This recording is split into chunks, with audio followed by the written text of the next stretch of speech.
All right. I know this is a little spur of the moment. I ain't make no announcement that I'm going live, but I just wanted to hop on, see if I get any people to hop on and we could talk some boxing, man. Because as of right now, man, I'm riding a high off this fight last night, Terence Crawford versus Shawn Porter. It was definitely. I thought this fight was going to be a lot more. How do I say? Brutal. I thought this fight was going to be a fight like it's going to be a war, but it wasn't that. It was a fight that it was a chess match.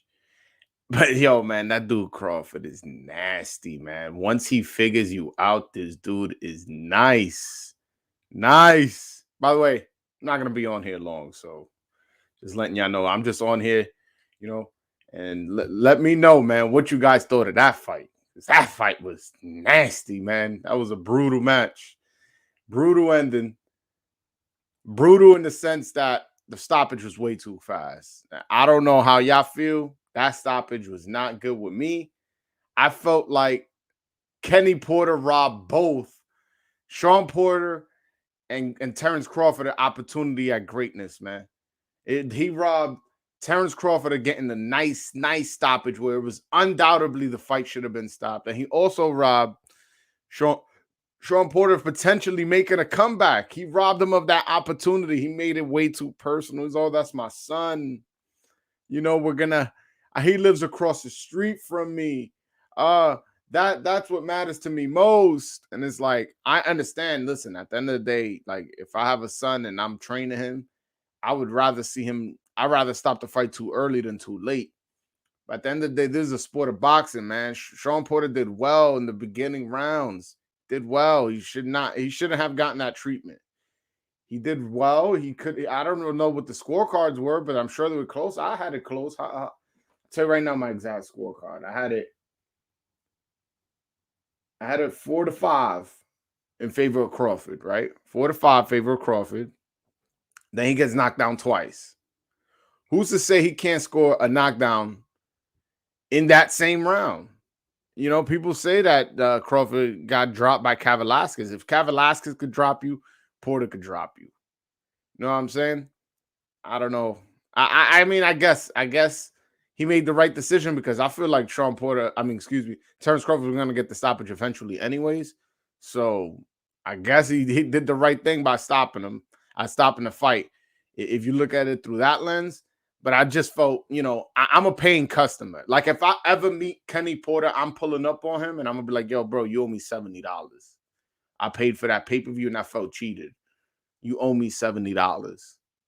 I'm not. I'm being dead serious. If I ever meet Ken Porter, I'm going to ask for $70 because I felt cheated.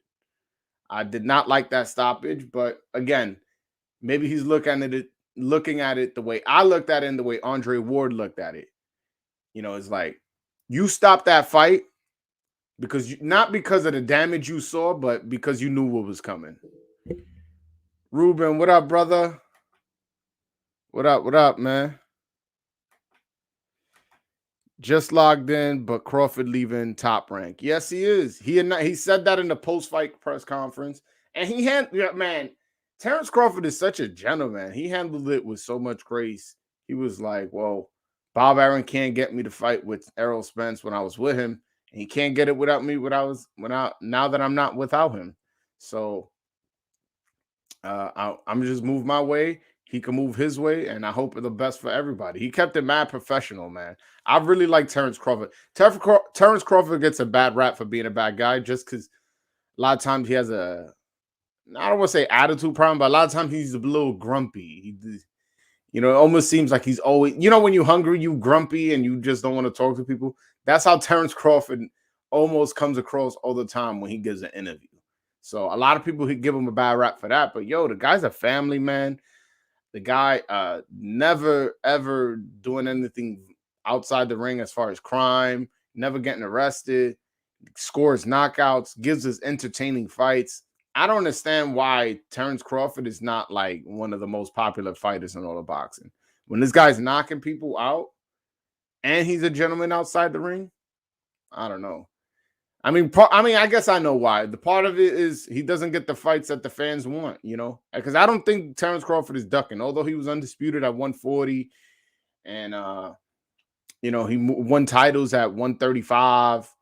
I just don't see him like you know getting the notoriety, but because the fighters he fought, he fought Felix Diaz, John Molina, you know who else he fought? And don't go like guys like really like most people never heard of, whether they quality fighters or not. It's like, damn, I never heard of Indogo. I did, but I'm just saying, like the casual boxing fan. So that's not even though that was an undisputed fight. Is like it's a fight you never, you never asked for and you never knew was a possibility. You want to see him against Spence, not Indogo. Although again, the Indogo fight was for undisputed, which is he won by like fourth round knockout. So, which was impressive. Who you got on Spence versus Crawford? Who I got? You know what it is?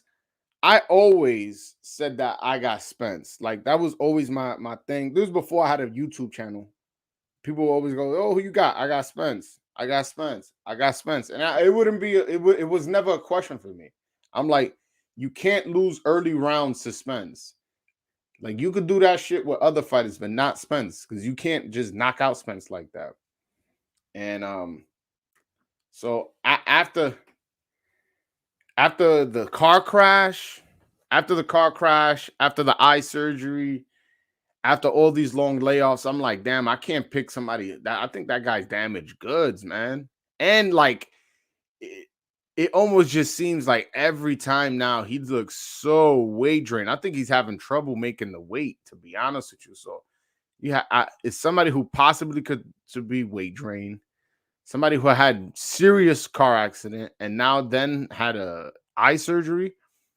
I can't in confidence pick that guy to beat a power punching Terence Crawford, a guy who doesn't drink, a guy who doesn't hang out in the street, doesn't get arrested. He's like a family dude. Every time he always talks about his kids doing wrestling. Like he's a family dude. And Errol Spence really be in the clubs, chilling with Yella Beezy. You know, I don't. So I got Crawford, man. Anybody who stays in the gym all the time and is a family guy, doesn't do any problems. I trust you more than I trust somebody who's not always 100% dedicated. So I got Crawford against Spence. But again, if I was to see Spence in the tune-up, I will maybe change my pick because again, I think that Spence at 100% could beat Crawford. That's just my opinion, but I just don't think he's 100%. I don't. I don't. And I like Crawford, man. The good thing about that fight is I'm a fan of both. I'm not like biased.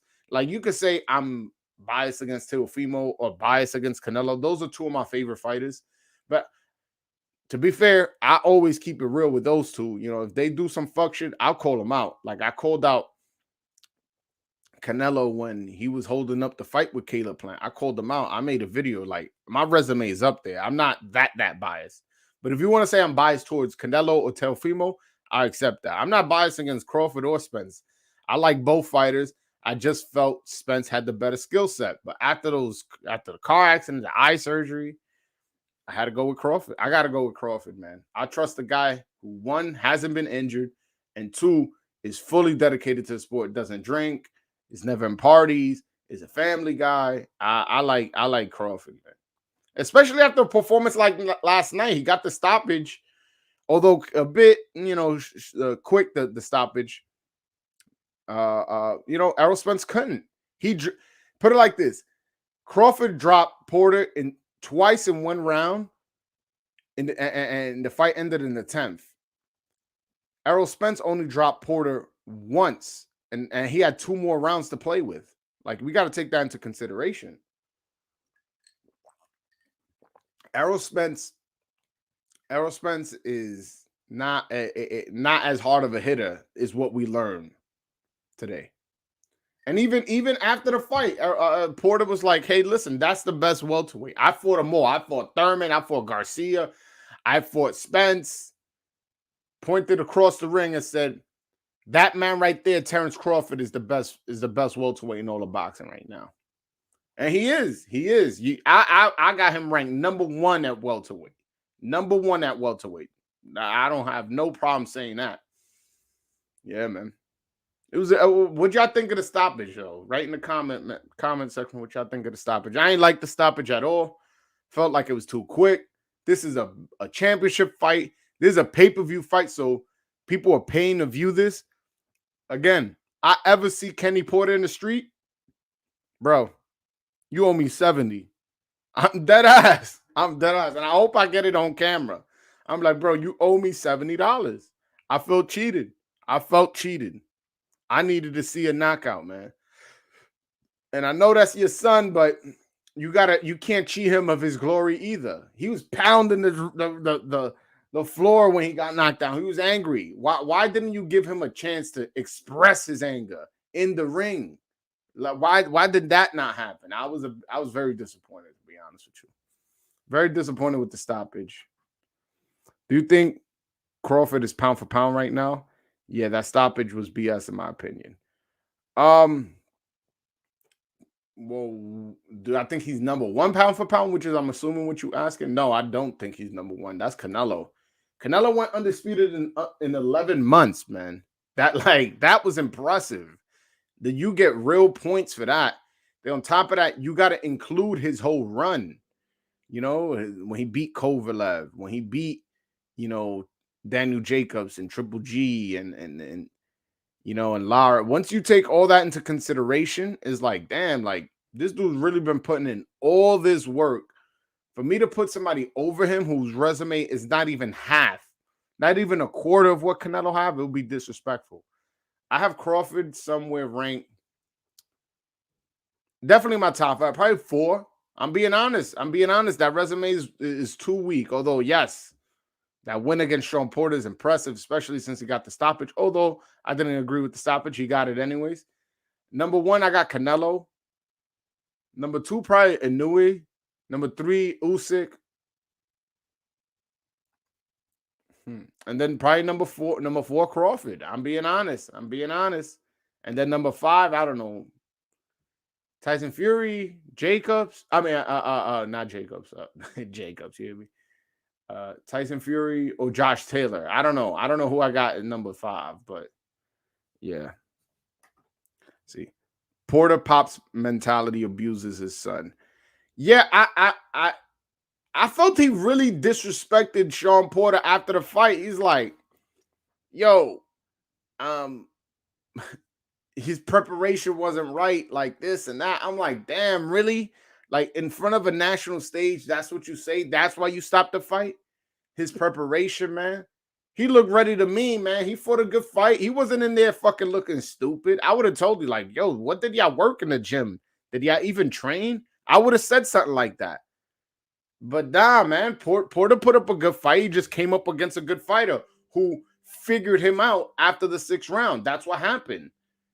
And you could say, oh, once he got figured out, there was nothing he can do. That's not true. He could have started mauling because what Crawford did, he adjusted to his rhythm when Porter was fighting from the outside. How about now you switch up the rhythm and start fighting him on the inside? Maybe you failed as a trainer.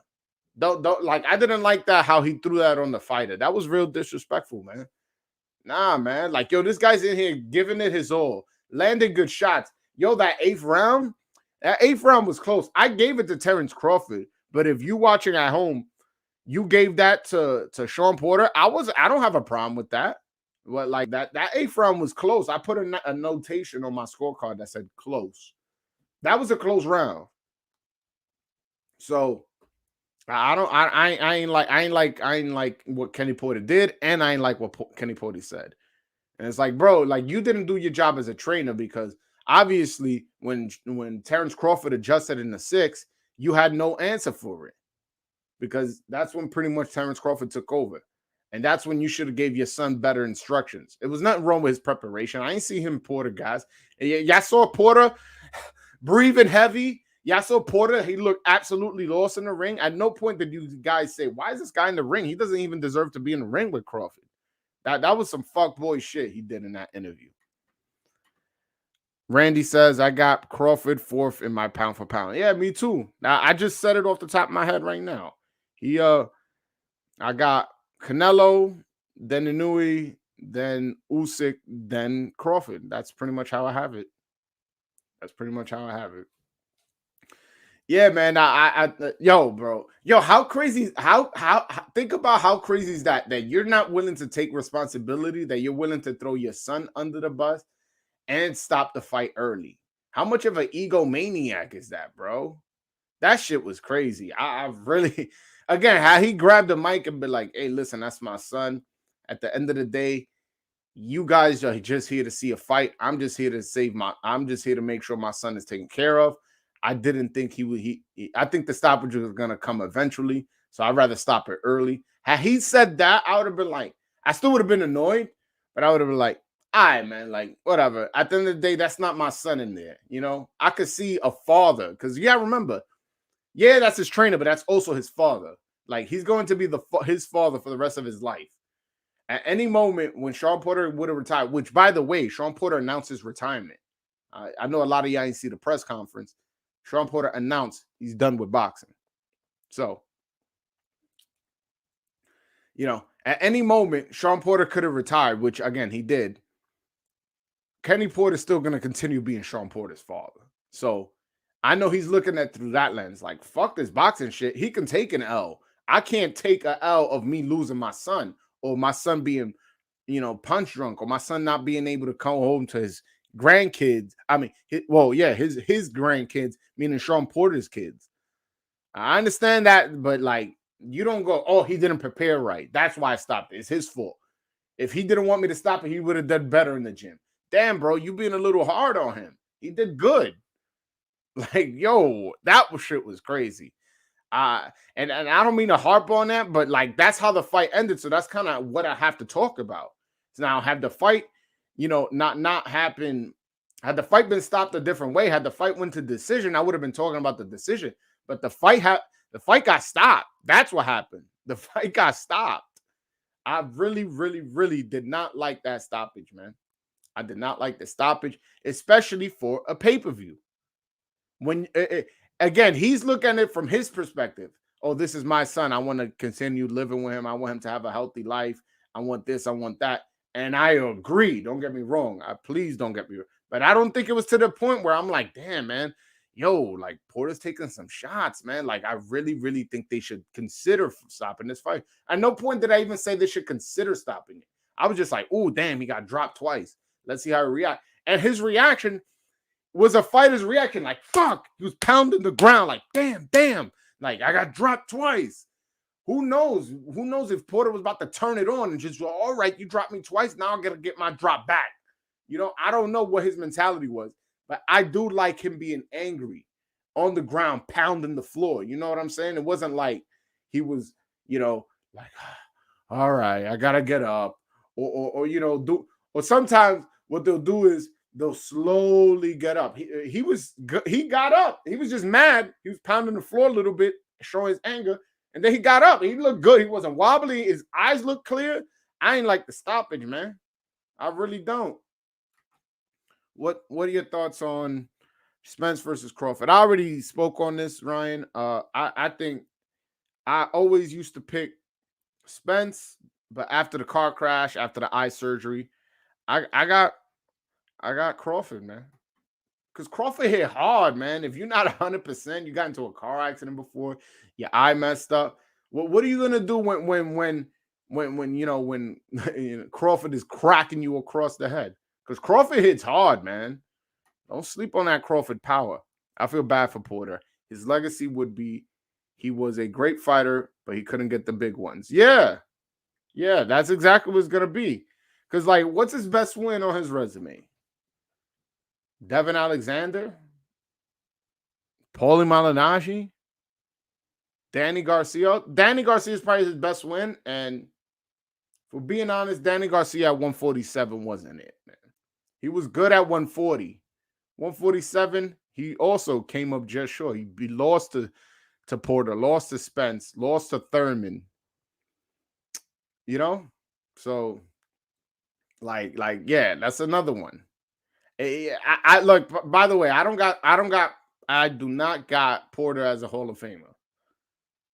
I do not. I'm sorry. Good fighter, two-time world champion, but it's a lot easier to become a two-time world champion in the four belt era. Wasn't like he was unified or nothing. You know what I'm saying? But damn, man. Let's see. He did good against the best. Porter is still top level, just not at the top. Exactly. That's basically what I'm saying. That's basically what I'm saying. He was good, but he was never the top dog. He was never like, oh, yo, I got Porter on my pound for pound list. Nobody's ever said that.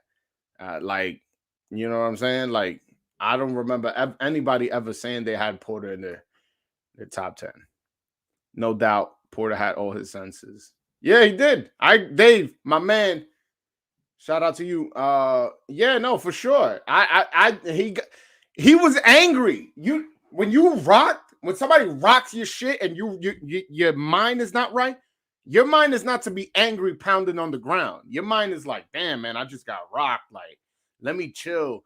Like, let me relax. Let me, work my way up from this knockdown. You're not like, damn. And that was his reaction. He got dropped. Listen, it's boxing. You're going to get Muhammad Ali, Mike Tyson, got dropped. Lennox Lewis got dropped. Julio Cesar Chavez got dropped. People get dropped in the sport of boxing. He got dropped. He was angry because his senses was together to be like, damn, that getting knocked down is not good in a championship fight. Pounded the ground and then got up. Like, he was not wobbly. He got up. He was like, and then that's when the ref pulled him to the corner to let him know his father threw in the towel. That was his father cheated him of legacy and cheated also Crawford an opportunity of making a big statement. He made a statement anyways. Like, he didn't get cheated too bad as far as his legacy and the opportunity to show that he can stop Porter, because again, I think Porter was going to get stopped anyways in that 11th round. The round I predicted that round, Kenny Porter. Maybe I'm making it personal. I predicted the 11th round. He gets dropped twice in the 10th. There was 1 minute and 30 left in that 10th. He was going to get stopped in the 11th, man. I would have had that pick right. I was so mad. I remember, I'm like, damn, why did that stoppage bother me so much? Now I'm remembering. I picked the 11th round stoppage by Crawford, man. Yo, Kenny Porter, you robbed me of my legacy, man, my glory, bro. What's up with you? You did me dirty, man. Damn, man, let that shit go on for one more round, man. I would have been on here talking crazy. I would have been like, yo, I got the exact round right. I got the exact fighter right. Come on, man, mess with me. Y'all got to subscribe, by the way. Subscribe, man, if y'all haven't already. Hit that like button, too, man. Oh, y'all being disrespectful. How many likes I got, man? Y'all only got 5 likes, man. Yo, stop being disrespectful, man. Why? Hit that like button, man. But anyways, like I was saying, I predicted the 11th round, man, and Kenny Porter throws in the towel for no reason in the 10th. So I was 1 round off, if you want to look at it that way, which again, if I were a betting man, I would have group betted, meaning the 10, 11, and 12. And I still would have made money on that because I was picking Crawford by knockout, which again, he got the stoppage, whether I agree with the stoppage or not. Top 5 all time. This is a Terence Crawford versus Shawn Porter. So I'm not trying to veer off that topic too much. This is why I'm live, anyways. I'm here to talk that. Floyd Mayweather didn't get dropped, not counting his stumble against Judah.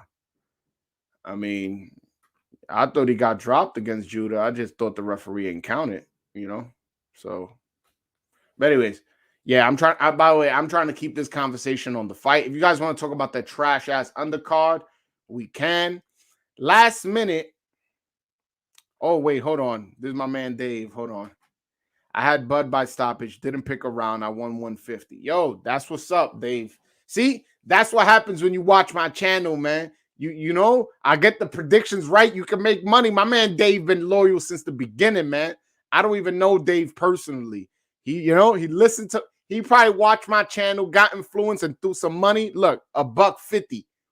and that paid for his pay-per-view. That's why he don't feel as cheated as me. That's why he's not gonna run up on Kenny Porter and ask for $70. He's like, you know what? You stopping the fight guaranteed me the 150, man. Shout out to you, man. Shout out to you. Enjoy that $150. You basically saw the fight for free because I know you're one of the people that listened to me and didn't illegally stream the fight and actually bought the fight because I bought it too. Yeah, man. I bought this fight. I paid cash. And you don't think I had the opportunity to fucking illegally do something? Like, I just don't do that. That's just not me, man. I don't like to steal from the fighters, man. These fighters, they deserve money, especially Terence Crawford, man. Terence Crawford has been mistreated by Top Rank. He deserves his money, man. Let's not play my man. He deserves his money. And so I bought that pay-per-view. And again, I got the receipts to prove it. I brought the fight on Sky Sports. Oh, you from the UK? Shout out to you, Max Stage. Yeah, no, I'm glad you did that, man. I appreciate you buying it and not stealing it, man. Because this is a fight that I want the fans to show their support. You know what I'm saying? It's kind of like when your boy has a business. Let's say he's selling t-shirts. Don't go over there. Yo, can I get a discount? Yo, come on. I'm your man's though. But if you my man's, pay full price, bro. Pay full price. If you a fan of boxing, yo, I love boxing. Boxing's my favorite sport. I love Terence Crawford. He's my favorite fighter. All right, then if that's your favorite fighter, that's your boy. Yo, pay for that pay-per-view. Don't disrespect him. Pay for it. You understand what I'm saying? That's the way I look at it. Like, let's not disrespect these fighters by stealing the fights, man.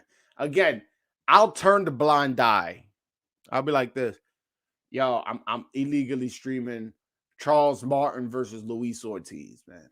I'm not gonna tell you not to. I'm just be like, all right, man. I'm just not gonna say nothing. I'm not gonna make a video telling you not to illegally stream. But this fight last night was not a fight you should illegally stream, man. These guys came in to fight.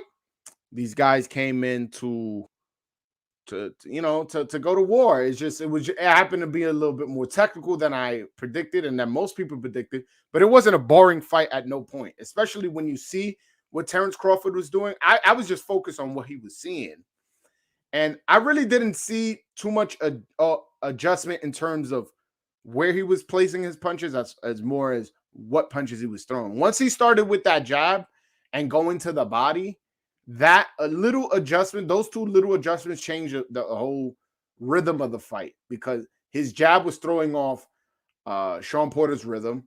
The body shots were slowing him down. And then once he got his rhythm in terms of where he goes when he knows a punch is going, that it was pretty much game over. It was pretty much game over. How you think Ortiz Jr. and Gerondas fare against the top of the division? I got them third and fourth best behind Spence and Crawford. That's exactly how I have it as well. By the way, Randy, what order you got it? Who you got ahead? I got Ortiz 3 and Boots Ennis 4. And the reason I have Ortiz 3, his resume is better. He beat Velasquez. He beat Maurice Hooker. You gotta give credit to Ortiz. Although most people think, oh, Boots Ennis is the better fighter. And I don't blame them. Boots Ennis look good. But his resume, his best win is what? Lipinets and Delorme. That doesn't match up with Velasquez and Maurice Hooker. So as far as how do I think they fare with the top welterweights, believe it or not, they still got a little bit things to work on. Ortiz does seem a bit basic in his 1-2-3, just jab, right hand hook, jab, right hand hook. I really don't see him setting up punches. I really don't see him use boxing IQ. But then again, he hits so hard. What boxing IQ do you need to figure out? Just go out there and knock the motherfucker out. But he's going to be training now with Eddie Reynoso. And if one thing we know about Eddie Reynoso camp is he teaches his fighter how to move their legs. And the most important part, he teaches them how to place punches. That's why Canelo is such a sharpshooter. So that change from Robert Garcia to Eddie Reynoso, I feel is a good move. Although Robert Garcia is a great trainer, don't get me wrong, but Eddie Reynoso just seems to have a little bit more knowledge. You know, he's going to teach him how to place his punches, teach him different punches and uppercuts, and how to move his head and use his defense and roll with punches. Because Eddie Reynoso definitely teaches defense, and that's something I feel Virgil Ortiz needs to work on, defense as well as punch selection. It seems sometimes predictable. And as far as Boots Ennis, he does everything beautifully. The only thing is he does get hit every now and then where I'm like, bro, you're so good. You shouldn't get hit with that shot. That was a stupid shot for you that you just got hit with. Like even in the Delorme fight, which was 1 round and where he got the knockout, he got caught with like a right overhand right, a hard one. And I'm like, yeah, you took it and you eventually got the knockout, but why did you take that shot? Same thing in the Lipinets fight. He won every single round. But Lipinets landed a couple hard overhand rights, couple hard left hooks. And it's like, all right, what if that was Crawford? What if that was Spence? How would you handle that? And then again, if you, let's say Crawford wobbles you, he's going to get you out of there. He's a finisher. He is a finisher. We all know this. You saw what he did in the Benavidez fight. Some people are like, oh, man, he's even losing this fight against Jose Benavidez. Some people had Benavidez winning. He went under in the 12th round and got the stoppage. Like, he's a clutch fighter. That's what when I think of Terence Crawford, I think of somebody who's clutch. When you a finisher and when you see there's an opportunity to stop somebody and every single time you get it, that to me, that's clutch because that's what you're trying to do and you're successfully doing it when it matters most. So I don't think either beats Crawford.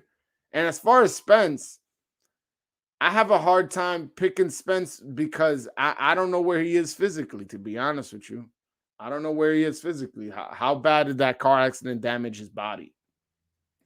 How bad is his eye affected? Is it worse than we're led to, believe? How rusty is his body? Like he hasn't fought in a minute. I know he was training for the Pacquiao fight, but he hasn't fought since when? I don't like he fought Danny Garcia last. When was that fight? I really don't remember. I'm not even trying to be funny. Hold on, let me look it up. Tell you guys right now. Probably was what? That probably was like in February of this year. Let me check.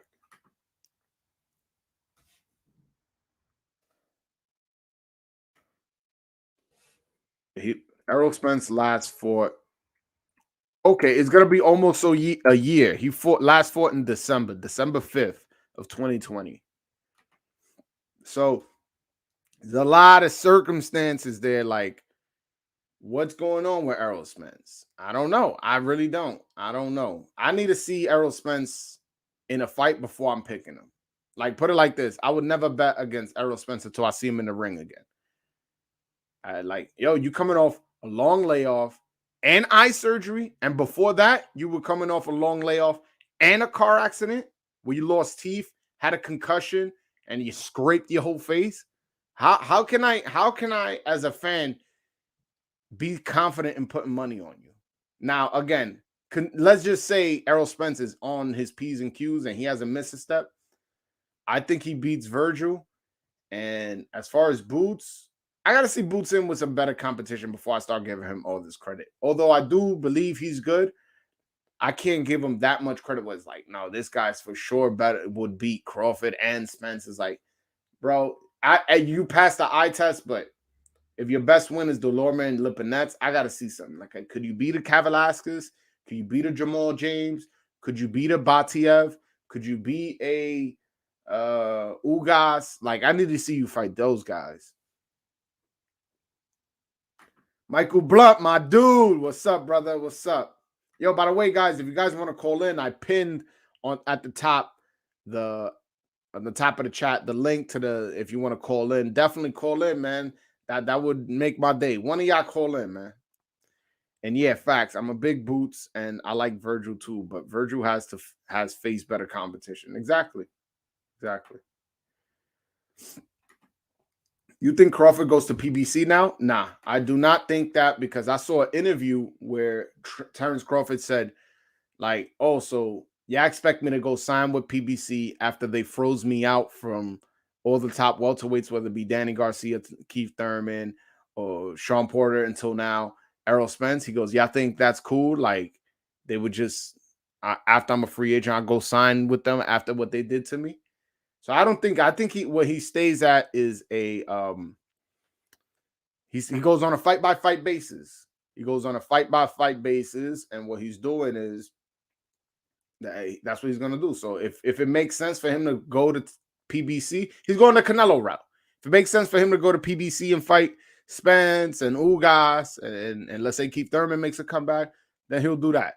If let's say Conor Ben develops into a good big star and the zone wants to put him on, then he'll go over there. And then let's say Josh Taylor moves up, one of these titles become vacant and he becomes a champion and he wants to fight Terence Crawford, he'll go to Top Rank again and make that fight.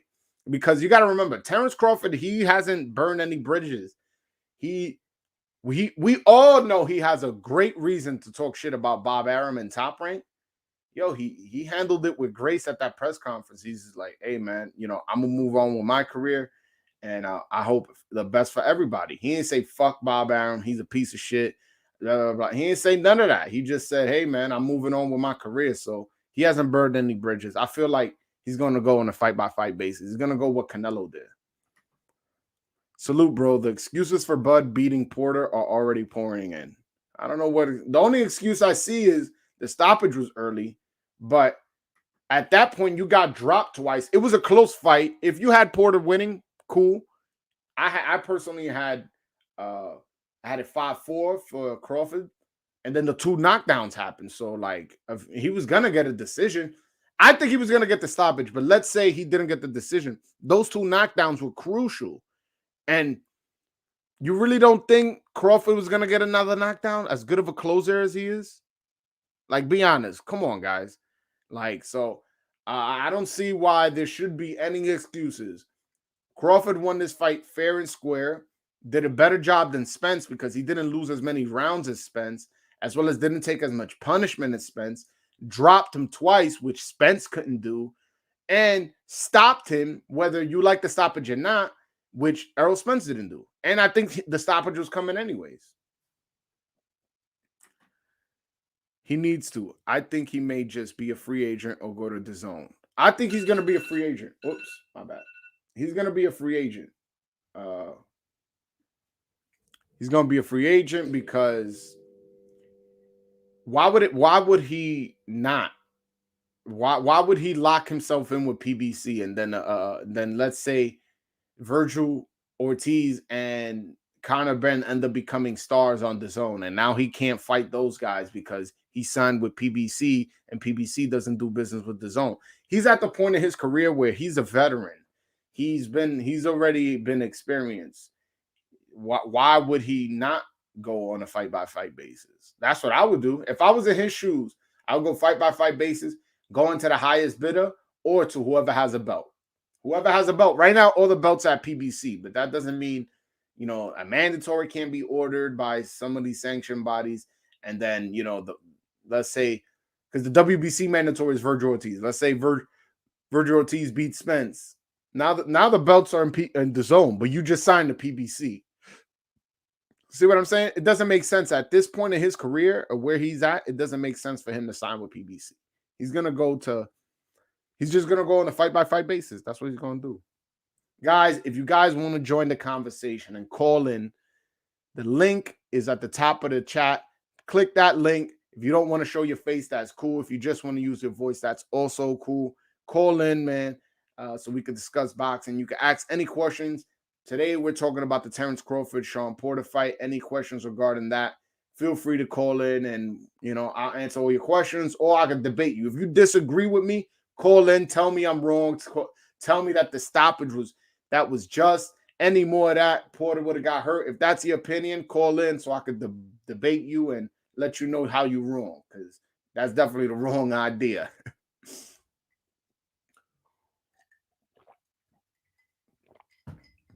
By the way, I want to apologize. That undercard was trash. I knew the Endom fight was going to be bad. So please don't kill me on that one. I told you that one's going to be trash. And the Murataya fight Murataya fight wasn't boring, but it wasn't necessarily super exciting. The opponent got changed last minute. It was supposed to be Steven Ortiz, another undefeated fighter, which I thought that fight was going to be competitive, and I thought Murataya could have had possibly gotten a highlight reel knockout because of how this guy, he throws his jab, but he leaves his chin up in the air. But they changed your opponent last minute. That was also a bad stoppage. I felt like that fight could have gone a little longer. Then after that was the Endom fight, which is horrible. But I predicted that. If y'all saw my video, I told you that fight was going to be horrible, and it was. And then the co-main just didn't really do it for me. I guess, I don't know what happened, and the fight ended it with a technical decision. It was a weird fight. I didn't like it either. So I just want to apologize for the people I told that the undercard was going to be decent. It was not decent. It was pretty bad, honestly, to be honest with you. I would call in my guy, but just getting out of church. If I'm the right spot, I'll call in for sure. Gonna be calling in when you're live a lot. Love your channel, bro. Yo, bro, Michael Blunt. I fuck with you, man. Last live I went, you were definitely making a lot of good points. I even shouted you out. So yeah, no, for sure, man. I appreciate the support, and I'm looking forward to you calling in. Brother, undercard put me to sleep. Yeah, man. I don't know if you wrote that before I said it or as I was saying it, but for sure, the undercard was bad, man, and I take full responsibility. But to be fair, I want to be fair. The Murataya fight, I did not know that was going to be the opponent, so I won't take the L for that one. I'll take the L for the co-main. The co-main was not interesting, and it ended in a weird way. I didn't like it. So I forgive me for that one. The one in the middle, the Endom versus Johnny Beck fight, I told you that fight was gonna be trash. And then the first fight was it was a different opponent. So I just, be fair with me. And I'm gonna make a video on this too, talking about the undercard. But be fair with your criticism if you bought this pay-per-view, because I told you the undercard was gonna be decent. They're gonna have to make different belts for different networks. You know what's funny? There was rumors that PBC was gonna do that. There was rumors that PBC was gonna have their own championship belt, but then I don't know why it got scrapped. You know why it probably got scrapped? Because the WBA is essentially a PBC belt. Be honest. Look at all the champions of the WBA. Hold on, let me see if I can name them, so you could be like, damn, like I didn't know that was that biased. And then the WBO does it with Top Rank. So that you want to know what's the Top Rank ESPN belt? The WBO belt. Well, no, what's the belt for the for PBC is the WBA. They align themselves with these promoters. It's crazy. All right, so the heavyweight, whatever. No.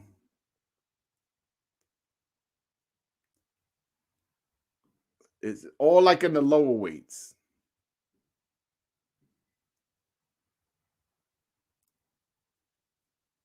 All right. Damn. I'm looking, I'm like, oh, it's not as bad as I thought. Look, featherweight, they got Leo Santa Cruz as the WBA. That's PBC. But then WBO at featherweight is Emmanuel Navarrete, which is, Top Rank. Shakur Stevenson at 130. That's Top Rank. Roger Gutierrez at 130. WBA. That's PBC. Teofimo, he has all the belts. So Josh Taylor has all the belts.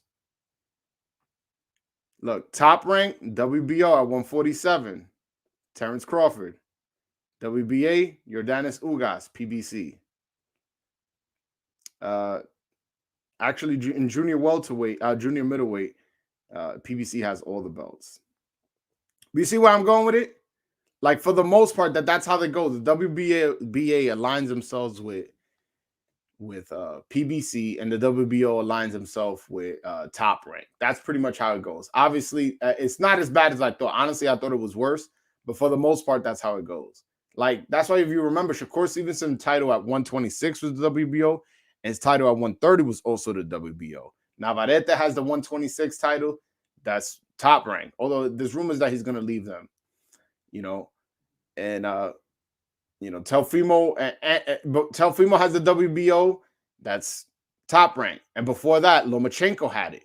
That's top rank. So you see what I'm saying? That's how these, but that's how these promotional companies are running. But PBC, there was rumors that they were going to start their own title for their own channels and stuff like that, which I'm glad they didn't do, because we already got too many belts as it is. Like, come on, man. Like, I gotta be the PBC champion now. Like, what? Bro, I'm the champion of the world. How many worlds are there? We got 4 world titles. There's only one world we live in, man. That's why I like Undisputed, man. That's why I got a lot of respect for Teofimo. That's why I got a lot of respect for Canelo Alvarez. That's why I got a lot of respect for Josh Taylor and Alexander Usyk when he did it at at cruiserweight.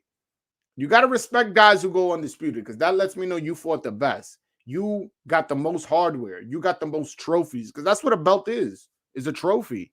It's like a Super Bowl ring. The more of them you get, the greater that you looked at. And Terence Crawford, another one that went undisputed at 140. You know what I'm saying? You got to give respect to these guys. You can't be playing these dudes.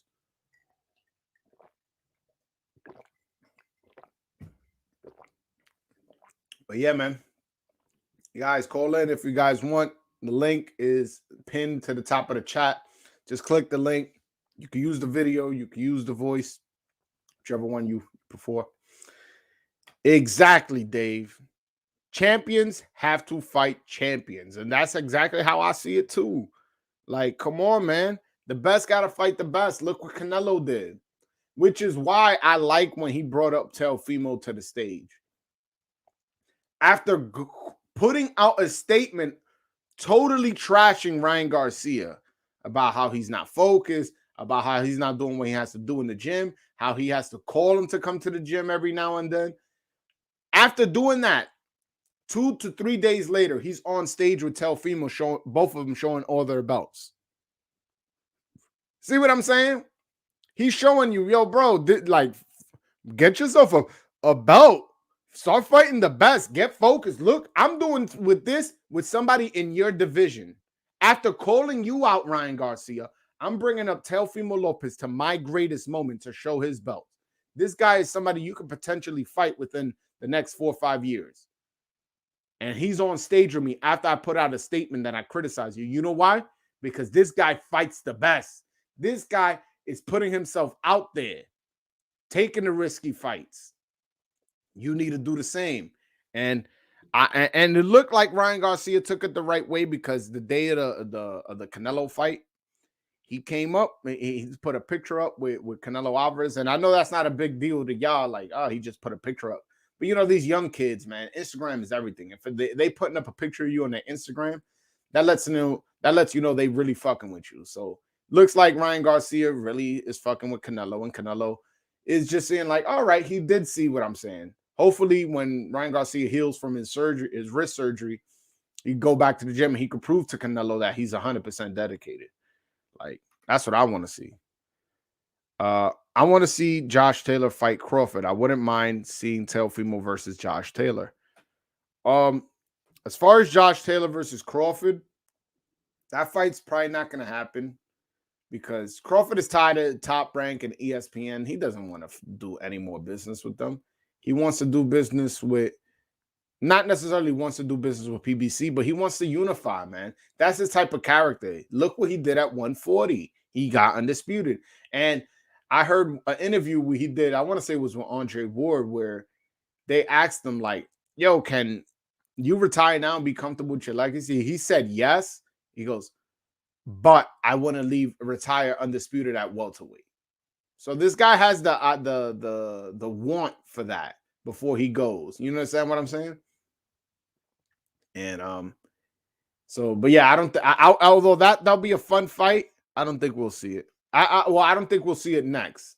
We may see it 3-4 fights down the road, maybe even 5 fights down the road. I don't think we see that fight anytime soon, because I think right now Terence Crawford is going to be like, all right, now that I'm a free agent, come on, guys, give me the fights, give me the Errol Spence, give me the Keith Thurman, give me the Danny Garcia, the Boots Ennis, Virgil Ortiz. These are the fights he's gonna want to see. At least that's what I would, Yo, great fight. Agreed on everything you said. Early stoppage, but Kenny Porter is foul for his take after the fact. Yo, bro, I was just talking about that. Yo, how the fuck you gonna throw your son under the bus like that, man? Yo, that was disrespectful, man. He wasn't prepared. He didn't prepare right. Oh, his preparation wasn't right. He looked good to me, man. Yo, you being real hard on your son. Your son put in a good performance. He just fought a better fighter. And for you to rob him of his glory, of the opportunity of making a comeback, was selfish. And I guess, when you in the hurt business, because people get hurt here, you have to be a bit selfish. But at the same time, you have to take your son's feelings into consideration about wanting to continue. And the public, man, we paid money. This wasn't a free fight on ESPN. This was a pay-per-view. Why would you stop that fight? And why would you say that afterwards? Why didn't you just say, listen, I know you guys came to see a good fight and see two warriors spill blood and guts, but that's my son in there. And at the end of the day, I saw he wasn't going to be able to win this fight. I already saw Terence Crawford coming on. I already know he adjusted, and he's a finisher. He had my son hurt.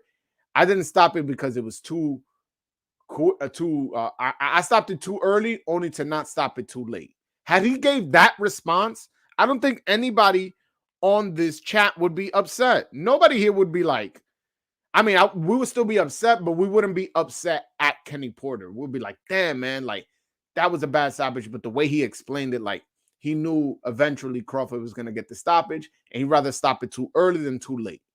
But you don't go and say, yo, my son didn't prepare enough. Bro, he's a boxer. You're going to just say that, okay, he didn't prepare enough. Maybe you didn't fucking prepare him enough. Maybe you should take some responsibility. Why didn't you go up there and go, man, I did a bad job as a trainer? Why didn't you do that? I didn't prepare my fighter to handle Terence Crawford. Why didn't you do that instead of throwing it on him? Like, yo, bro, that's going to be forever written in Porter's history. Because there's people in 20 years that are going to rewatch this fight and they go, damn, like, so Porter wasn't dedicated like that? Oh, nah, fuck Porter, man. I don't know, man. If his dad's saying he wasn't fully committed, look, this was a close fight. Had he been fully committed, he could have beat Crawford. Like, come on, man. Like, that was wrong. That was wrong, man. Not only that, but as the trainer, doesn't that fall on you? Oh man, that's crazy. I literally just said that. Shouldn't you be prepared? Shouldn't you have prepared him more? It's almost like he's slandered himself. Yo, I literally just said that, so I'm not going to address your comment. I literally just said that. He basically threw his son under the bus. That's exactly what he did. I understand protecting Shawn, but man, it's like Kenny Porter just doesn't believe in him. Damn, I didn't even think of that. Like, yo, bro, you don't believe in your son, man? That's yo, Michael Blunt, man. Yo, you becoming one of my favorites, man. Michael Blunt, shout out to you. Nah, yo, for real, you don't believe in your son, man? Yo, you don't believe that he's this special guy in the ring? You don't believe that? Yo, bro, y'all remember what's his name? Sugar Ray Leonard? He was losing to Thomas Hearn. You're blowing it, son. You're blowing it, kid. And he came out and got that knockout in the 14th round after being down. Down on the scorecards, not knocked down. Like, come on, man. Like, you get what I'm saying? Like, you gotta believe in your son more. Also, any place to donate. As of right now, I don't. My channel has to have 1,000 subscribers, which hopefully if y'all share this on your social media and stuff like that, I could get closer to 1,000 subscribers. But once I get that, then you guys can start super chatting your questions, meaning sending money for me to specifically highlight your question and read it.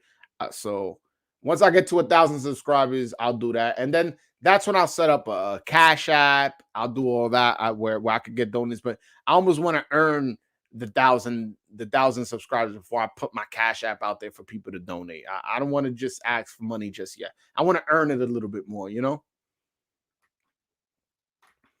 That was BS. Shawn Porter fought his heart out. It was a close, entertaining fight. Exactly. Why would you talk about your son that way, man? Your son fought a good fight, man. He got knocked down by Terence Crawford. You act like he got knocked down by Paulie Malignaggi twice. Knocked down by Terence Crawford twice. And what was his reaction when he got knocked down the second time? Was he wobbly, rolling around the floor? Or was he punching the ground, angry, like, fuck, man, I got dropped. I don't want to get dropped, man. I got to get that point back.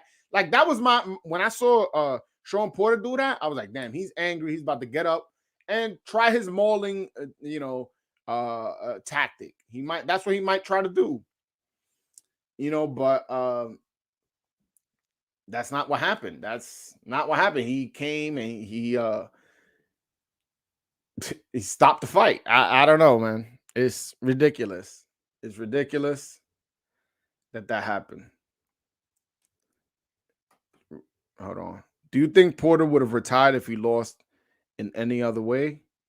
If he lost any other way, or would he have retired if his pops didn't say what he did?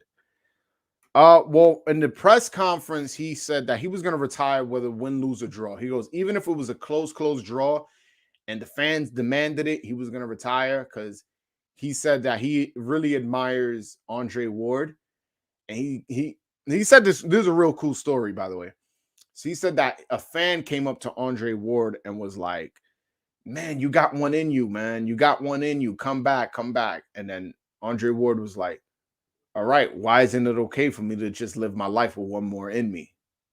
And he said that, like, that's deep right there, And then Shawn Porter said that he heard Andre Ward say that, and he was like, wow, that's deep. Like, for him to say that, man, my bad. For him to say that, it resonated with me.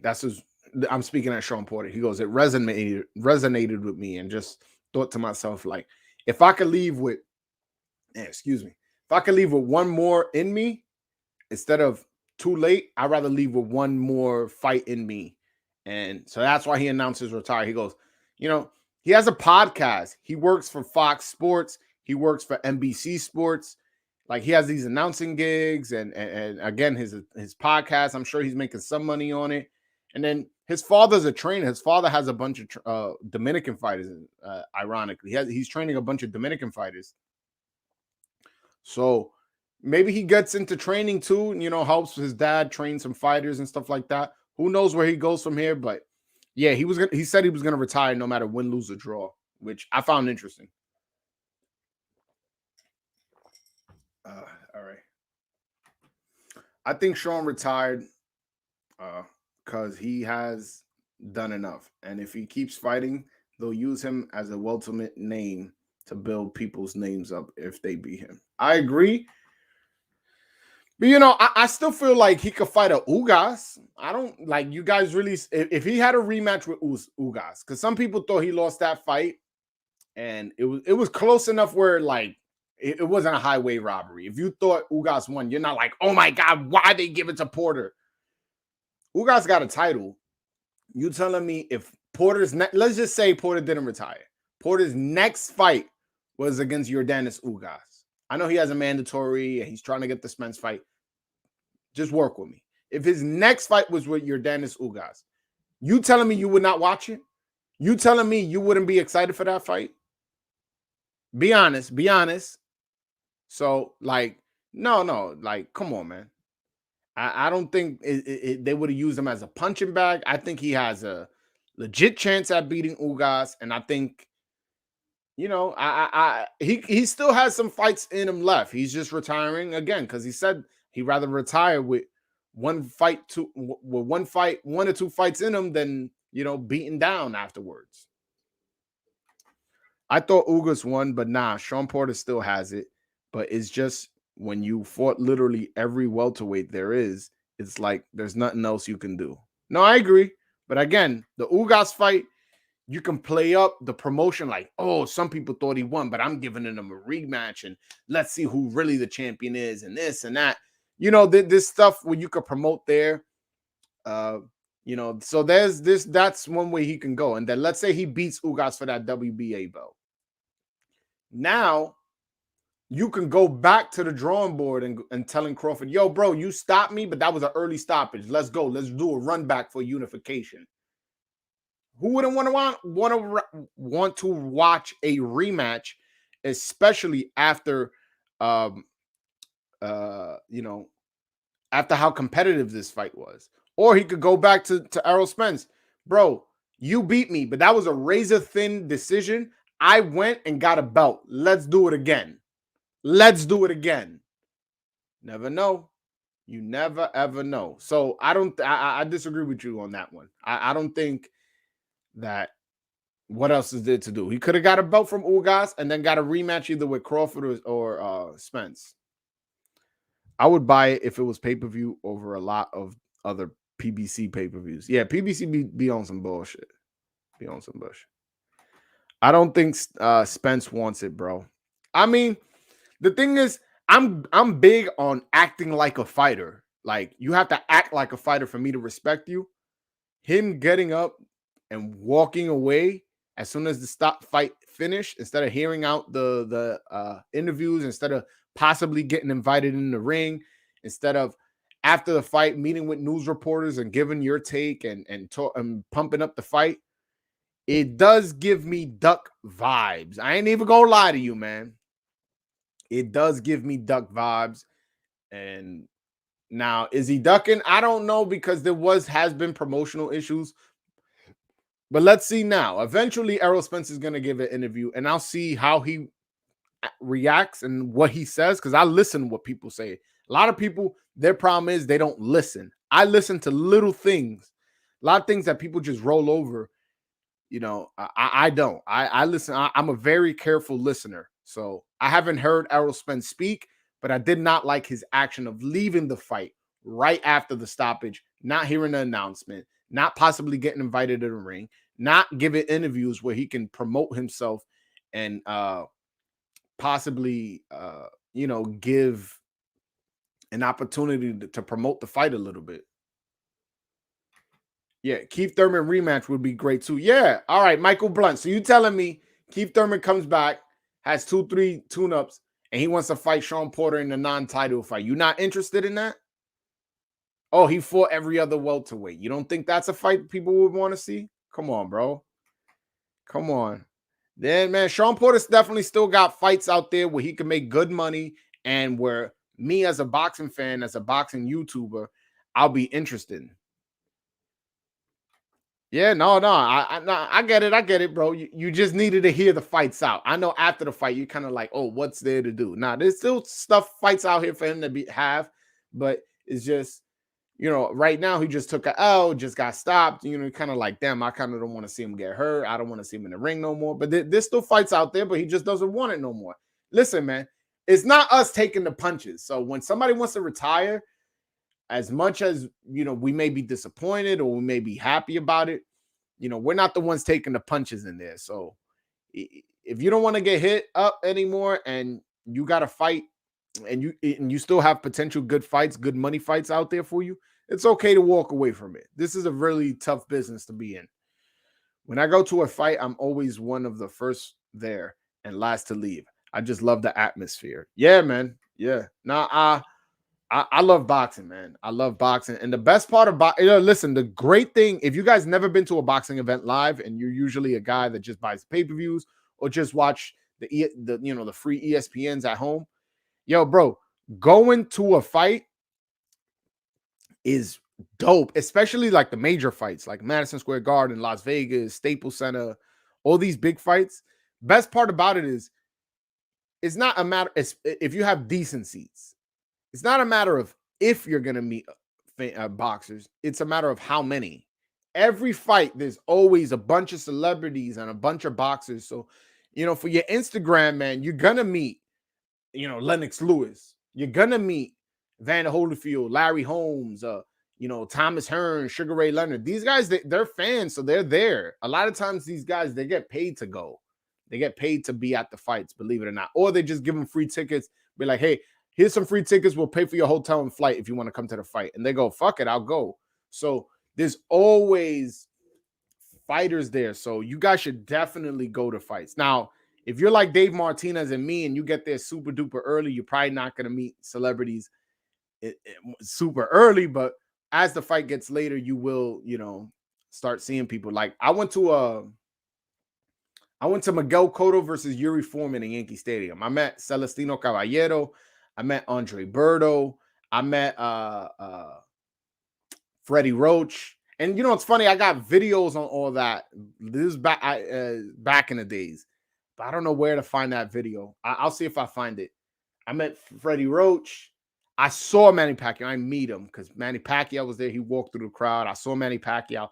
So like being at a fight is so dope, especially because you meet a lot of people. When I went, I saw Cotto Margarito, the two. I met Curtis Stevens. That's the only boxer I met because my seats weren't as good as when I went to the Yankee Stadium fight. But I met Curtis Stevens. He's a good Brooklyn fighter.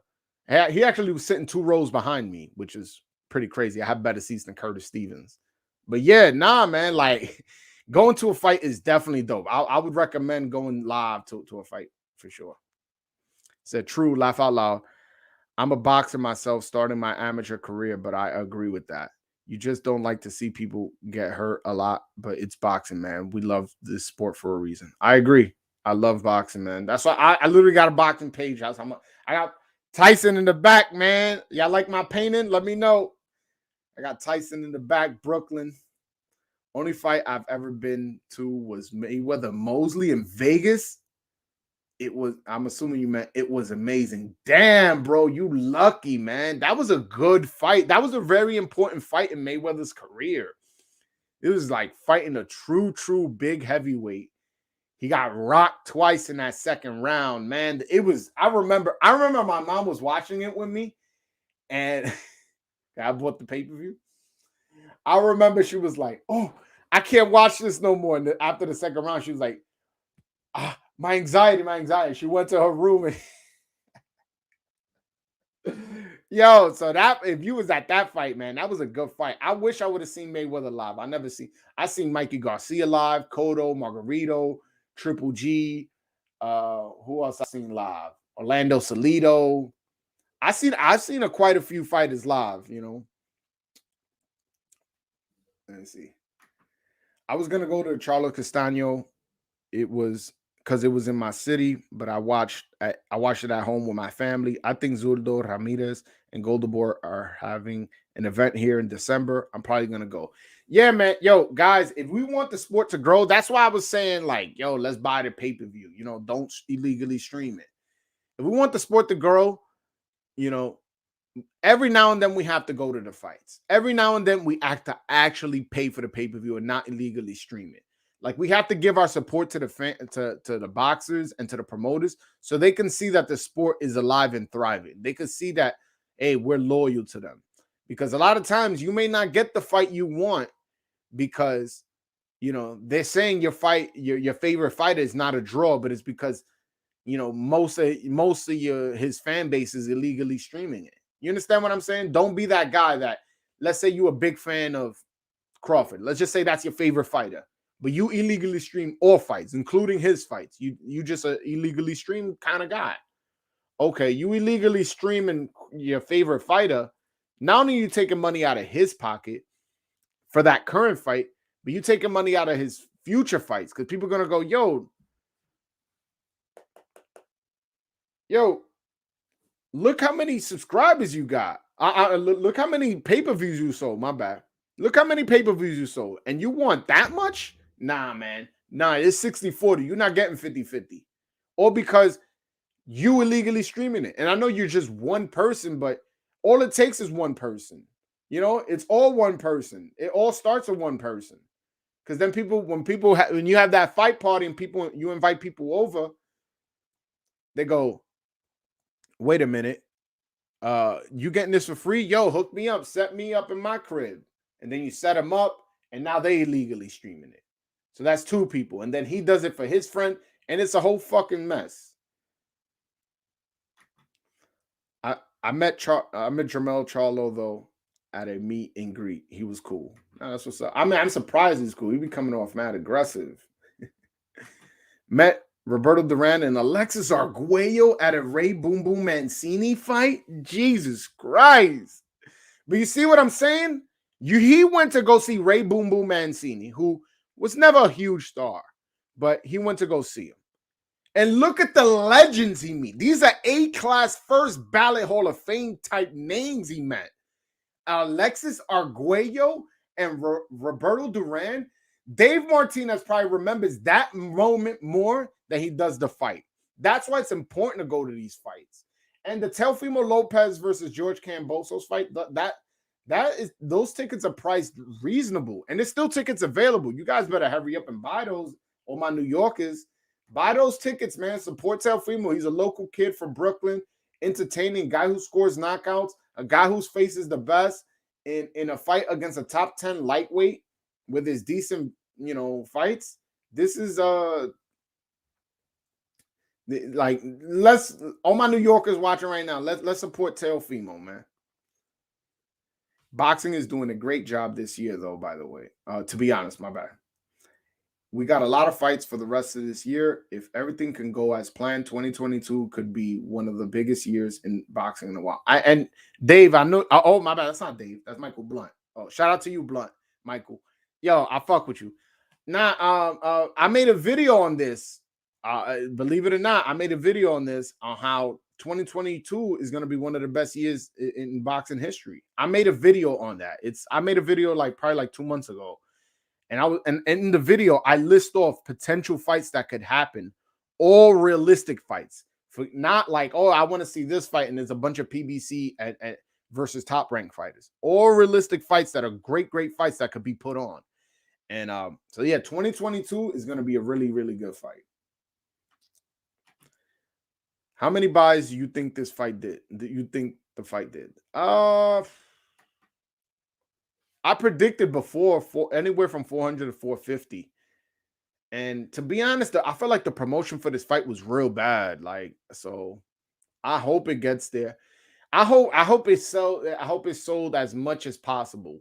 But we'll see. You never know, that's just boxing for you. It's like sometimes this is one of the fights where I'm like, I don't know. I really don't. I predicted 400 to 450. But then I started seeing Bob Arum being so confident. He predicted 500 to 1.5 million, which is not going to go 1.5 million. But, so point is, he was very confident in this. But then I hear other experts predicting that it does 300,000. Again, my prediction was anywhere from 400 and 450. We'll see. We'll see where it goes. Tio versus George and Fulton versus Figueroa this Saturday. Yeah, man. This Saturday, we got some good fights, man. We got, yeah, that's great. And both of those fights that he just mentioned are free. If you have the DAZN subscription, the Teofimo fight is for free. If you have the Showtime subscription, that fight's for free. So, I just hope they don't clash as far as time. I know one's on the West Coast, one's on the East Coast. So hopefully they take that into consideration and they put one fight a little earlier and one fight a little later. That way, us as boxing fans, we don't have to choose which fight we're going to watch. Because to be honest, the Stephen Fulton Figueroa fight is by far more competitive than George Kambosos versus Teofimo Lopez. But Teofimo Lopez is such an important figure in boxing right now, considering how many belts he has and considering he may fight Josh Taylor or Devin Haney next. So you kind of want to see how he performs after a 1-year layoff off of his best win against a top 10 lightweight, we have to, those are two really important fights, and I don't want to have to pick and choose because unfortunately, for me, the Figueroa Fulton fight is a more important fight. It is. It's a unification, two top guys in the division. But Teofimo's my favorite fighter, so I kind of want to see him too. I hate having a laptop set up and the TV and then this, and I'm looking here, and then the guy gets dropped on the laptop, so now I'm looking here, then the guy gets dropped on the TV, and it's like, I want to just watch one fight. So hopefully, they make it so I could watch one right, finish it, and then watch the other one right, like the way I should. George Kambosos is good, but that dude is small. He looks like a 126 pounder. Yeah, I guess. I'm going with Teofimo mid-round KO. Yeah, I made a prediction that Teofimo Lopez is going to. I believe I said fourth or fifth round. Like that was my official prediction that I put out there. But man, the closer the fight gets, and Teofimo talk about he wants to get him out of there in one. I think I'm like, damn, he might. I think he might get him in the first round, man. I'm not even joking. I think he knocks him out in the first round. I think he does because Teofimo is clutch, man. He what he showed me in that last round against Lomachenko showed me that he's clutch. He's a fighter who uh when he needs to get a knockout, when he needs to win this round, he knows how to get it. That's what he proved to me in that last round. Because if you remember in the 11th round, Teofimo Lopez got fucked up bad, man. He got beat up bad by Lomachenko. That was Lomachenko's best round. And he had just been on a run of winning like 3-4 rounds in a row, Lomachenko. So people were like, damn, man, whoever wins this round is going to have an argument that they won the fight. That's kind of how the feel of the fight went. And Teofimo Lopez came out and won a resounding 12th round. It was like, he got it. That's when he became my favorite fighter, when I saw that 12th round. So I say that to say this.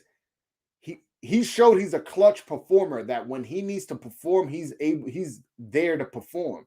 So if he's predicting a first round knockout and he's taking it personal that Kambosos said something to his mother, and by the way, I think that's just Teofimo grabbing onto something to find motivation to train harder in the gym. I don't think Teofimo Lopez, Kambosos actually disrespected his mother. What happened was, they were all staying in the same hotel, and then Teofimo Lopez tested positive for COVID. So George Kambosos ran into Teofimo Lopez's camp and was like, "Yo, stay away. Yeah, I had somebody around y'all that had COVID." So Teofimo Lopez is like, "Oh, they're disrespecting my family." He wasn't disrespecting your family, but I think he's internalizing that, getting angry, and training extra hard in the gym. And I feel like he's probably gonna get that first round knockout. We'll see, though. We'll see. T.O. is too strong for him. Yeah, and he's explosive and he's fast and he got power, man. I really like Teofimo Lopez. I mean, shit, Kambosos isn't better than Richard Comey. Facts. So T.O. might finish him earlier, and look how early it was with Comey. Damn. Yo, so there you go. There you go. 100%. If Teofimo Lopez stopped Comey in 2, and Comey's better than Kambosos. And now, on top of that, Teofimo Lopez is angry because he felt his family was disrespected, and he's predicting a first round knockout. I think I'm going first round knockout. I may have to make a new video.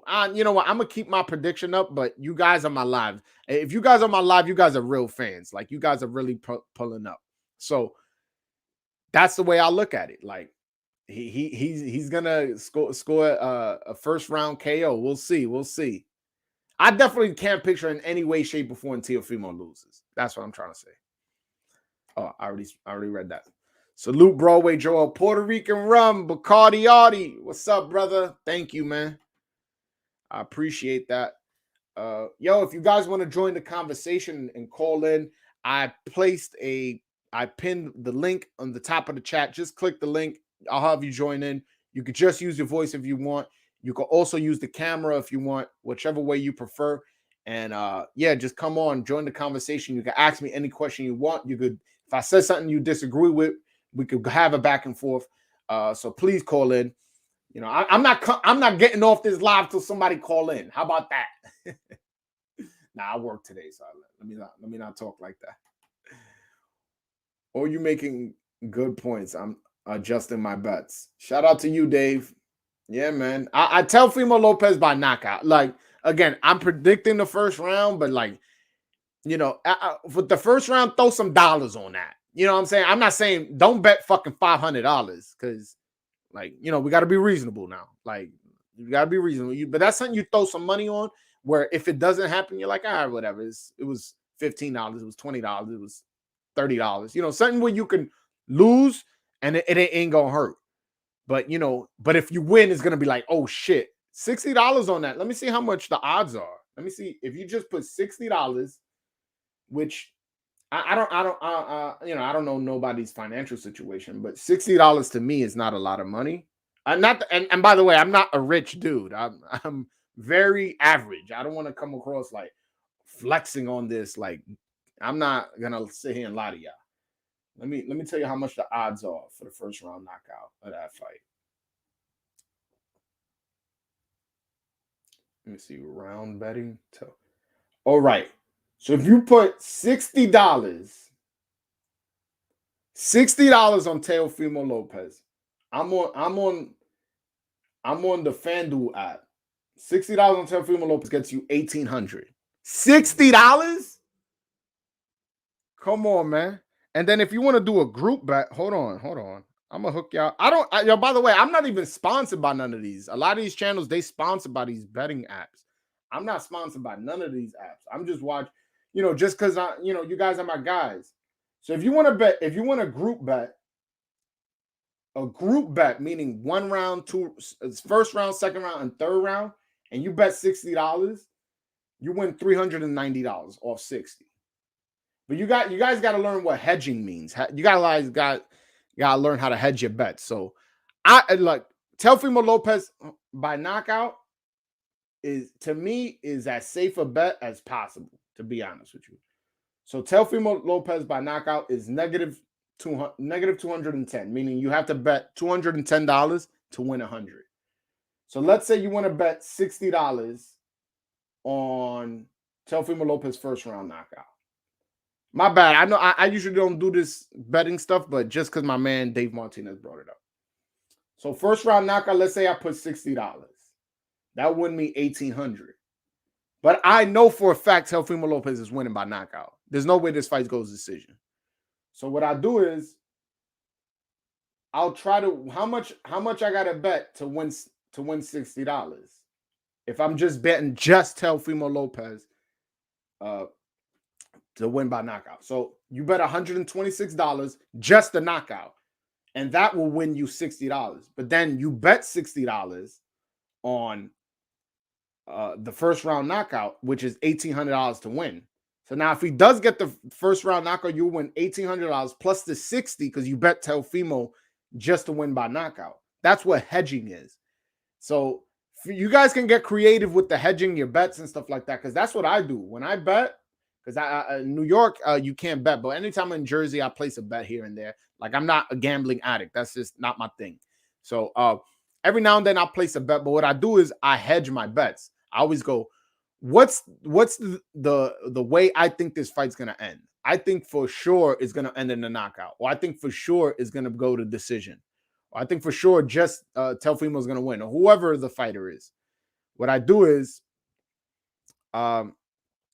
I go, all right, I know Teofimo Lopez is going to win by knockout. All right, I'm going to bet whatever I'm going to bet specifically on the rounds.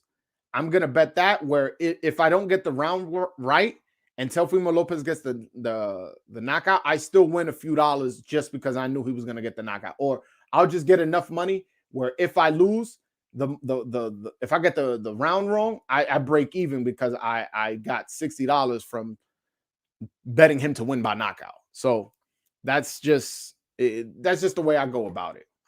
Remember, it's just for fun. I don't encourage anyone to bet. Yeah, only bet what you can afford to lose, bro. Don't bet. Be like, I'm gonna pay my mortgage this month. I'm gonna pay my rent this month. I'm gonna pay my child support this month.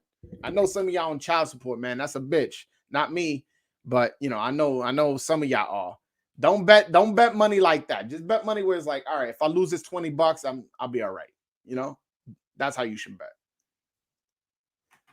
I always hedge my bets. Don't be greedy. There you go, Dave. So you're a veteran. I thought I was teaching you, but you a veteran. Yeah. As far as anybody here on the thing taking advice, remember, always hedge your bets. I didn't bet on this past fight. Again, I'm not a real gambling dude. That's just not my thing. I do gamble every now and then, but I have to be in Jersey. So every now and then I'm in Jersey. I'm not in Jersey that often. So yeah, I'm not a huge gambler. It's not my thing. Not knocking anybody who does it. It's just really not my thing. Guys, call in, man. Call in, man. Link is at the top of the chat. It's pinned on the chat. Call in, man. Hit that like button too. Hit that fucking like button. Stop disrespecting me. How many likes I got? I only got 11 likes. Y'all disrespecting me right now, man. Y'all disrespecting me. Y'all not calling in. Y'all not hitting the like button. What's up with y'all, man? What's up with y'all? Yeah, man. Yo, shout out to y'all for pulling up, man. Fight last night was entertaining, real entertaining chess match. And it's just almost crazy how you can see Terence Crawford, like how his brain works, man. That's really what came across as so telling for me. Like that boxing IQ shit, that's real, man. That's real. You literally saw, you know, him figure him out, and after the 6th round, start using that jab, start going to the body, hit him with some hellacious body shots. Like he wasn't landing a lot of body shots, but when he landed, he made them count. He made them count. He was boom. He even punched him in the chest a couple times. Yeah, man, his boxing IQ is up there. I really, really like uh uh I really, really like Terence Crawford, man. His boxing IQ is just on another level. The him and Canelo, I don't know who has a higher IQ.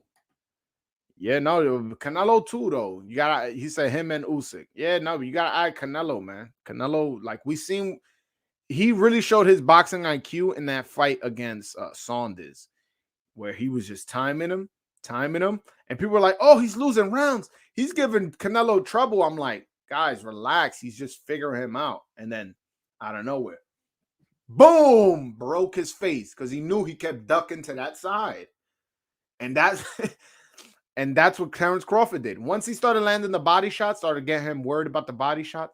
The jab was ruining, was disrupting Porter's rhythm, and the jab also let Terence Crawford get a glimpse of how his rhythm was. And once that happened, boom, dropped him. Got up, he was already hurt. And the second knockdown wasn't even that hard. It was just more of an effect from the first knockdown. And then got the stoppage. Yeah, man. Yeah, like that left hook to the body Crawford did to Porter definitely stunned him. Correct, man. Correct. He landed some hard body shot. Yes, Canelo also. If it makes sense, Canelo is kind of a patient fighter. Yes. Yes. Canelo, Crawford, Usyk. Yeah. Best patient fighters there is. I agree. I agree. They're very patient, but it's not a matter of being patient also. It's a matter of patience and focus. Like it's not just the patience. You're waiting. You're like, it's a 12-round fight. If I lose 2-3 rounds, I still have fucking 9 rounds to go. Like that's their mentality. And they trust specifically Canelo and Crawford.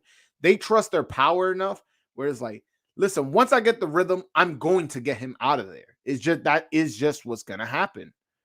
You get what I'm saying? So once Canelo got the rhythm of Caleb Plant, and he goes, all right, I was having trouble landing to the head. I'm just gonna land to the body to the point where I have him worrying about his body, and then landing the left hook to the head. That's also boxing IQ. And the same thing with what he did in the Saunders fight. The same thing what Crawford did in pretty much every fight he has. And this one was the most where you saw it, where you literally could put a red highlighter marker and just go shh to the 6th round and see the difference in fight. You see the fight from the 6th round on, and from the 1st round to the 5th round is 2 completely different fights. Because one is before Crawford figured out his rhythm.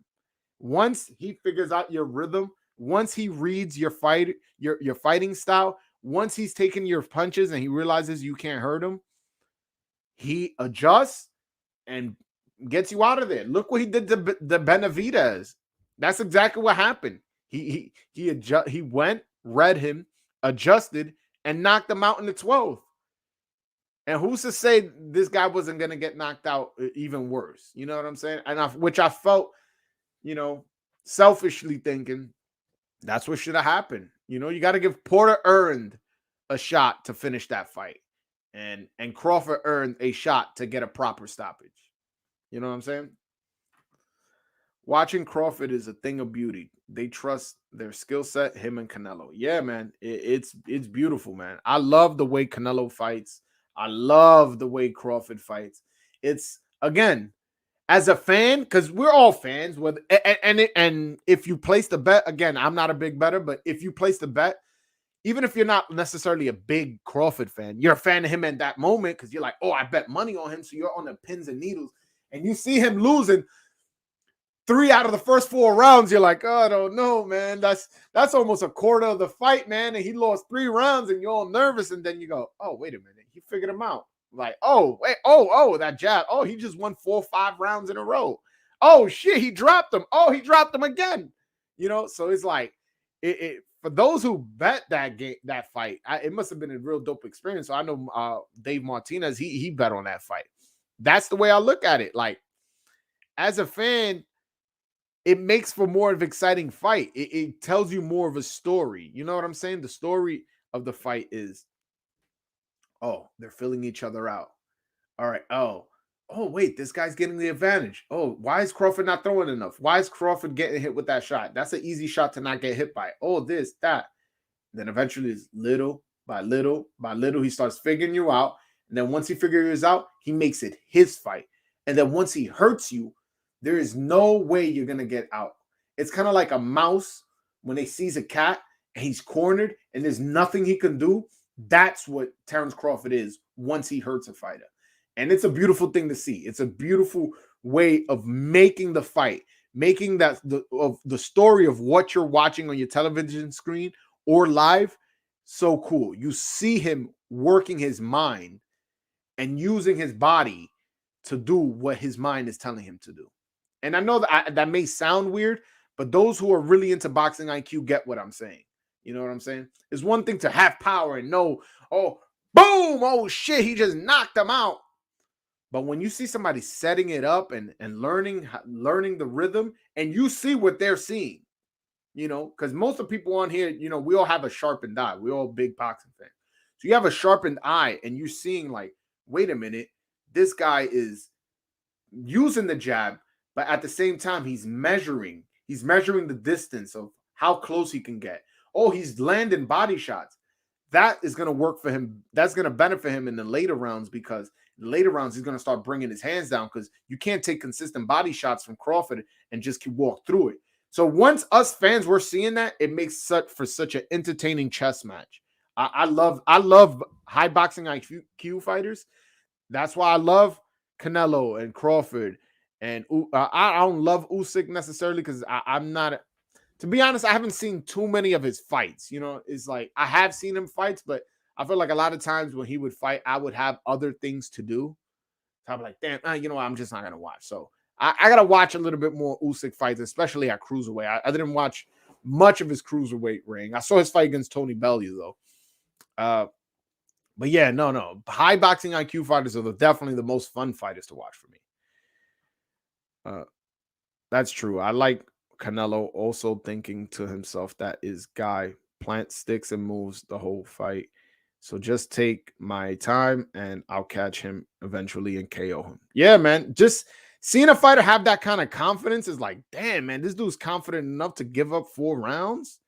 Oh, and I know I'm not saying he gave up 4 rounds in a fight. I'm just saying, like, we've seen Canelo give up rounds where like, what? And the same thing with Crawford. We've seen like, wow, you're that confident that you could get the stoppage, and then boom, they end up doing it. It's like, whoa. Watching Crawford is a thing of beauty. They trust it. Oh, I already read that. Yeah. Do you think Caleb Plant could beat Billy Joe Saunders if they fought? I believe Billy Joe Saunders retired. I believe he got his face broken in and was like, you know what, that $7-8 million contract, whatever it was, you know what, let me just buy a nice house in the hills and call it a day. But I'm assuming you meant before. I don't know. Yeah. He did better against Canelo. He lasted more rounds, and I felt like he won rounds. And I felt like Billy Joe Saunders also won rounds, but I felt like Canelo was allowing that to happen because, again, from what my perspective is, I see what he's doing. Oh yeah, he just lost that round. He did lose that round, but I saw what he was doing. He was measuring. He was figuring out where he was leaning when he threw the right hand, and once he figured that out, he got him out of there. So I think yes, Caleb Plant. Caleb Plant, good shoulder roll. What Caleb Plant's benefit really is his feet, and which I felt he didn't use enough in the Canelo fight, which probably was due to the fact that he was nervous about getting gassed. He didn't want to run around the ring as much, and he didn't want to also make it a boring fight. I think he thought of the fans a little bit. He just wanted to stay in the pocket like, Floyd Mayweather, which, he's not Floyd Mayweather. But yeah, I think Caleb Plant beats Billy Joe Saunders. Patience is the wrong word. I like calculating, methodical, setting up their opponent. Yes, that's a good one.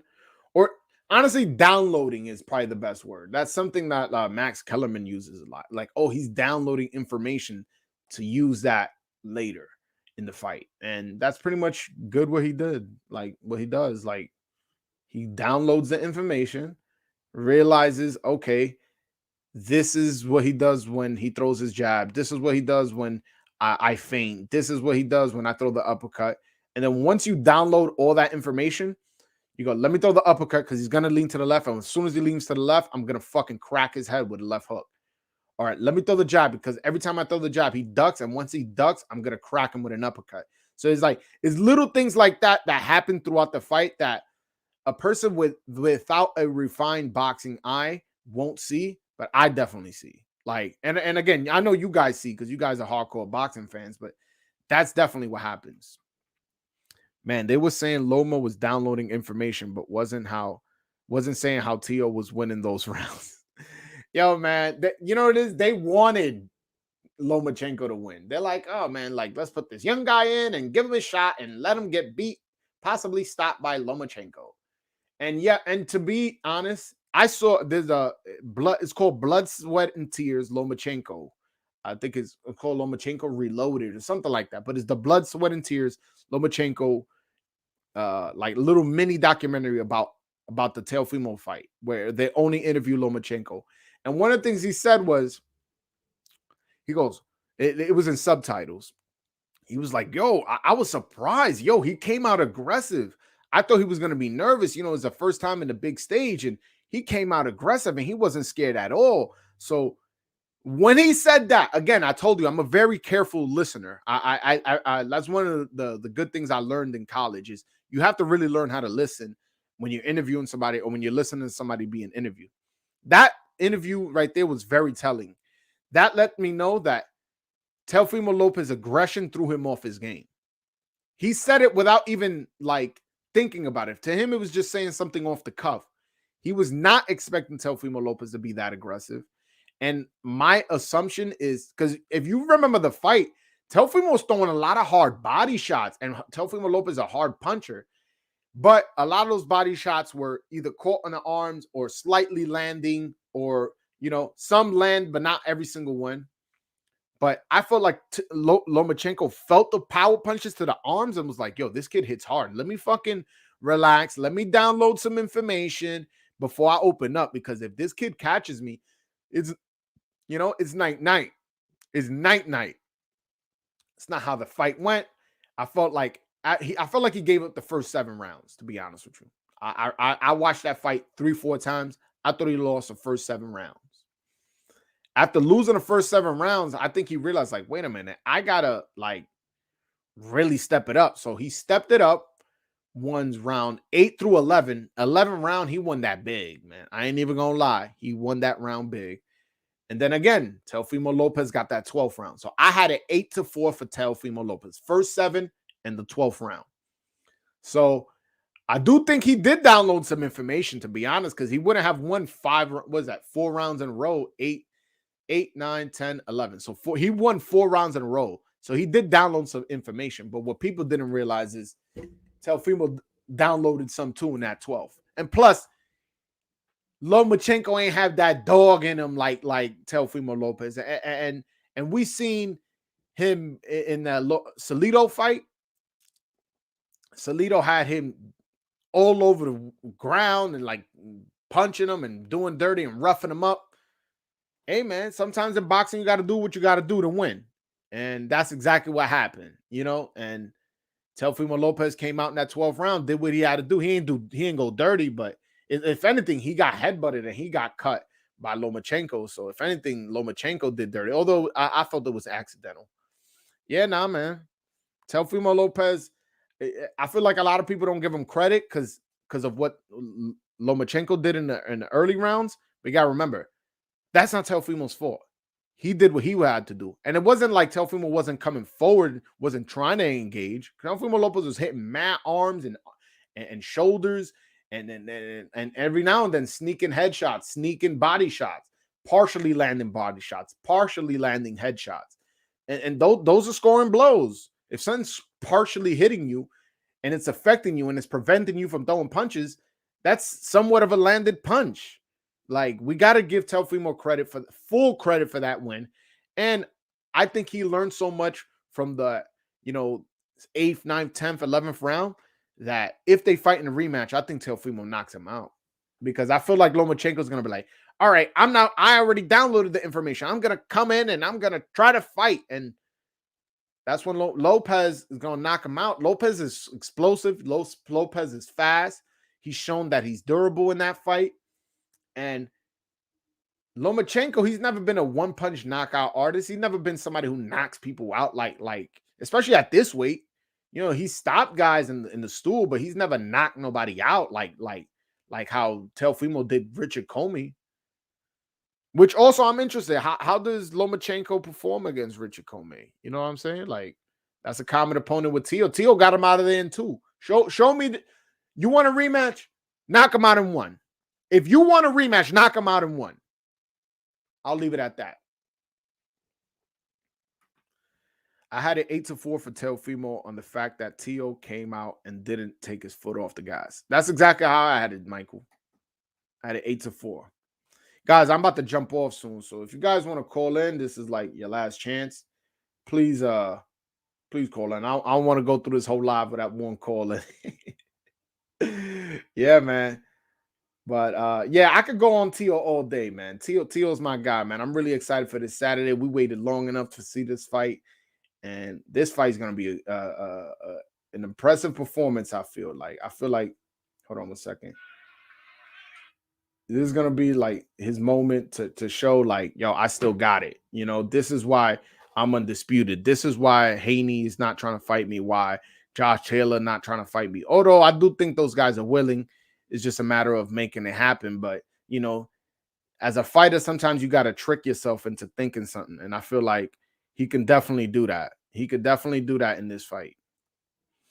All right, guys. Looks like none of y'all want to call in. Guys, thanks so much for pulling up. If you guys haven't already, hit that subscribe button if you haven't already.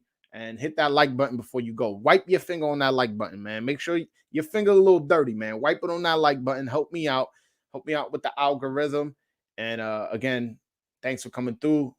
I hope you guys enjoyed the fight last night. I hope you guys enjoyed my live. All right, guys, until next time. Peace.